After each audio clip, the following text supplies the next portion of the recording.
Perkenalkan, nama saya Iwan Agus Putra, nomor absen 19 dari kelas 12 TKJ1. Di sini saya akan memperagakan yaitu tentang cara membuat load balancing dengan metode ECMP atau metode Equal Cost Multipath. Nah, pada metode ini yang kita butuhkan itu adalah minimal menggunakan 2 jalur sumber internet atau 2 gateway. Nah, untuk topologinya yang akan saya gunakan adalah seperti ini. Jadi, ISPA akan terhubung dengan router saya menggunakan kabel Ethernet ke Ether 1. Kemudian ISPB itu saya akan nembak WiFi dan dia akan terhubung ke wireless dari router board saya. Nah, kedua ISP ini akan saya gabungkan bandwidthnya menggunakan metode HMP dan hasilnya nanti akan bisa kita lihat di kliennya ini. Nah, cara kerja dari metode HMP ini yaitu akan memberikan atau meneruskan paket-paket secara bergantian melalui ISPA dan ISPB. Jadi misal kita mau ngedownload file nih. Nah, paketnya itu akan terbagi dua. Satunya ke SPA, lalu ke SPB, kemudian ke SPA lagi, lalu ke SPB lagi, terus secara berulang. Sehingga dalam satuan waktu tertentu, atau misalkan 1 detik, itu kita bisa mengirimkan 2 paket sekaligus. Yang itu jika semisal kita hanya menggunakan 1 ISP saja, maka paket yang terkirim cuma 1. Sedangkan kalau kita menggunakan 2 ISP, maka dalam 1 detik paket tersebut akan bisa terkirim dengan 2 paket sekaligus, seperti itu. Jadi langsung saja untuk caranya. Yang pertama, di sini saya sudah membuat sebelumnya untuk IP address ke klien dan juga IP DHCP servernya untuk ke klien. Nah, berikutnya kita akan melakukan sebuah konfigurasi untuk mendapatkan IP dari ISP-nya. Di sini untuk nembak WiFi saya sudah terkoneksi dengan WiFi dari ISP ke yang kedua. Nah, kemudian di sini kita DHCP klien agar mendapatkan IP secara otomatis dari kedua ISP tersebut. Pertama kita tambahkan interface Ether 1, kemudian default route-nya kita no, karena saya akan menggunakan default route secara manual di metode ini. Lalu kita apply, searching, kita tunggu sampai dia statusnya bound. Nah, di sini statusnya sudah berubah menjadi bound, artinya kita sudah berhasil mendapatkan IP address dari ISP1 atau ISPA. Selanjutnya dari ISP yang kedua menggunakan WLAN yang dari nembak WiFi, kemudian default route-nya juga no. Lalu kita apply. Nah, sudah bound keduanya. Artinya kita sudah mendapatkan 2 IP address dari kedua ISP tersebut. Nah, berikutnya kita akan menambahkan default route. Pergi ke menu IP kemudian routes. Lalu di sini kita tambahkan destination-nya 000. Kemudian gateway-nya itu adalah dari IP gateway ISP1 dan ISP2. Nah, di sini untuk IP-nya bisa kita lihat pada IP address. Nah, jadi saya tambahkan dulu untuk yang dari WLAN.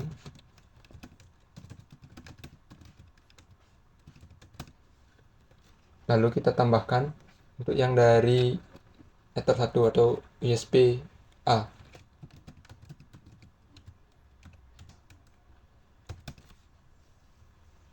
Oke, kita apply. Maka di sini akan reachable Ether 1 dan reachable WLAN 1.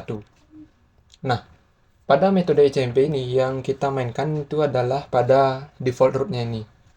Jadi misalkan kita pada ISPA, di sini kita memiliki bandwidth sebesar 10 MB. Kemudian pada ISPB kita memiliki bandwidth sebesar 5 MB. Nah, maka konfigurasi pada routernya ini itu ISPA yang memiliki 2 atau 10 MB itu kita buat menjadi 2. Kita buat 2 gateway-nya dia. Karena aturan dari ECMP ini itu menggunakan perbandingan dari kedua ISP tersebut. Nah, jadi misalkan ini 10 nih ISPA, ISPB 5. Jadi perbandingannya adalah 2:1. Jadi untuk default route-nya, maka yang ditambahkan gateway di sini adalah pada ISPA menjadi 2 gateway, kemudian ISPB 1 gateway. Jadi 2:1 seperti itu. Nah, sebelumnya karena kita belum mengetahui berapa jumlah bandwidth dari setiap ISP, jadi saya akan melakukan pengetesan. Jadi, untuk itu kita tambahkan dulu satu-satu. Ini untuk yang Ether 1, untuk ISPA, kita cek dulu bandwidthnya berapa. Oke, sebelum kita melakukan pengecekan bandwidth, itu agar klien kita dapat mengakses internet, itu yang harus kita lakukan adalah pergi ke menu firewall dan kemudian NAT. Nah, di sini kita tambahkan NAT baru dengan change source NAT, kemudian out interface-nya Ether 1, lalu action-nya miscurate. Nah, miscurate ini adalah sebuah action yang digunakan untuk melakukan penataan secara dinamis. Dan kita apply, dan kita copy untuk Ether WLAN-nya.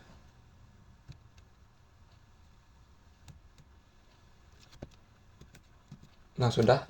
Dengan begini, klien kita akan bisa mengakses internet. Balik lagi, untuk melakukan pengetesan bandwidth terlebih dahulu. Berapa bandwidth yang kita dapatkan.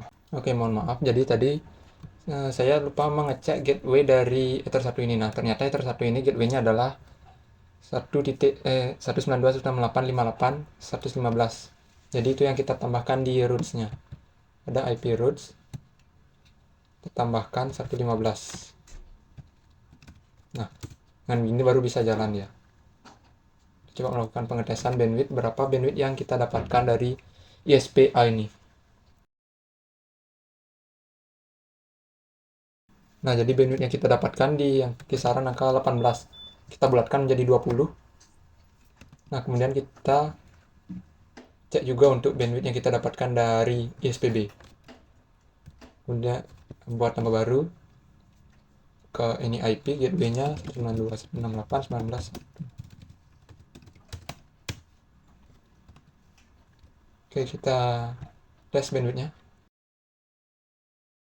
Nah, ternyata bandwidth yang kita dapatkan juga kisaran di angka 20-an, jadi kita anggap 20 saja. Nah, tadi karena ISPA dan ISPB sama-sama memiliki bandwidth 20, maka perbandingannya adalah 1:1. Nah, di sini kita tinggal tambahkan saja 168, 58, 115. Jadi 1:1. Dan kita apply. Nah, dengan begini kita sudah berhasil sebenarnya dalam membuat metode HMP di load balance-nya ini. Jadi sebenarnya ini sudah selesai.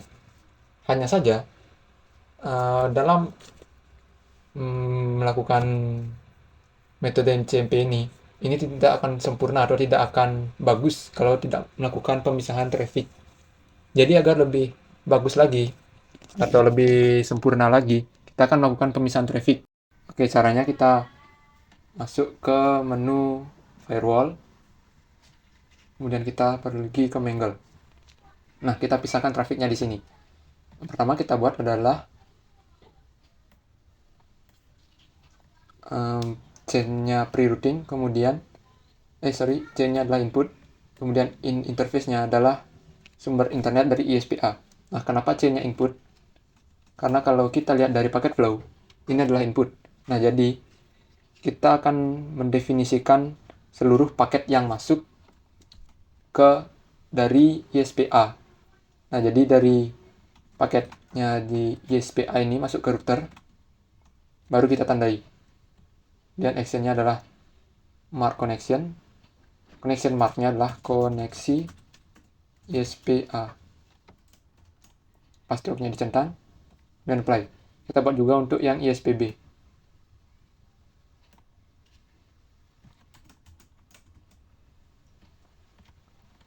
Kemudian untuk ini WLAN.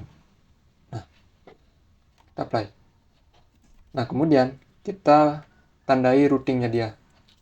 Gunakan ini, chain-nya adalah output. Sesuai paket flow. Karena setelah kita tandai masuknya, barulah kita arahkan dia keluarnya kemana. Jadi ketika masuknya dari ISPA, agar keluarnya juga lewat ISPA. Biar enggak nanti kalau paketnya datang dari ISPA malah keluar ke ISPB, agar tidak seperti itu. Oke, langsung saja chain-nya output, Lalu connection mark-nya kita pilih dulu yang ISP1, kemudian action-nya mark routing dengan routing mark ke ISP-A. Password-nya dimatikan karena setelah rule ini tidak kita gunakan rule ini lagi. Jadi password-nya kita matikan, kita apply, kemudian kita copy, tinggal kita buat ke ISPB. Lalu pada tab general, connection mark-nya kita ganti ke koneksi ISPB. Kita apply.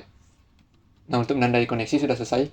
Selanjutnya kita arahkan dia agar dari ISP-A menuju ke ISP-A, lalu dari ISPB tetap menuju ke ISPB. Masuk ke menu IP, kemudian routing, routes. Lalu kita tambahkan lagi destination-nya ini IP, gateway-nya. Pertama dari ISP-A 58. Nah, ini adalah ISP-A. Untuk meyakinkan, kita cek di DHCP client.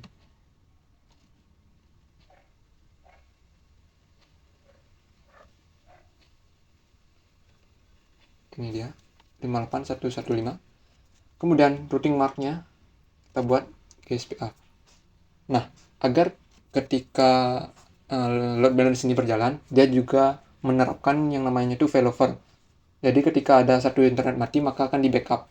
Jadi mereka akan saling melakukan backup. Nah, caranya check gateway, kita buat jadi ping, lalu distance-nya 1. Kita apply, dan kita tinggal copy lagi. Lalu di sini adalah ISPB. Routing mark-nya ke ISPB. Apply. Nah, dengan begini, load balance kita sudah berjalan dengan lancar. Nah, setelah kita melakukan konfigurasi untuk load balancing dengan metode ECMP ini, kita akan melakukan pengetesannya. Nah, seharusnya bandwidth yang kita dapatkan itu adalah gabungan dari kedua ISP tersebut. Jadi, maksimal bandwidth yang kita dapatkan adalah gabungan dari kedua ISP tersebut. Jadi, itu maksimalnya. Oke, kita coba melakukan pengetesan. Nah, jadi ini adalah bandwidth yang kita dapatkan. Jadi, maksimal dari gabungan dari kedua bandwidth tersebut. Nah, semisal kita nonaktifkan salah satu ISP nih. Nah, saya nonaktifkan ISP-A dan kita coba tes kembali di sini. Maka bandwidth yang didapatkan hanyalah dari ISP-A saja, jadi tanpa ISP-B. Nah, jadi seperti itu. Jadi sekian untuk langkah-langkah konfigurasi pada load balance ECMP kali ini. Saya akhir kata saya ucapkan terima kasih.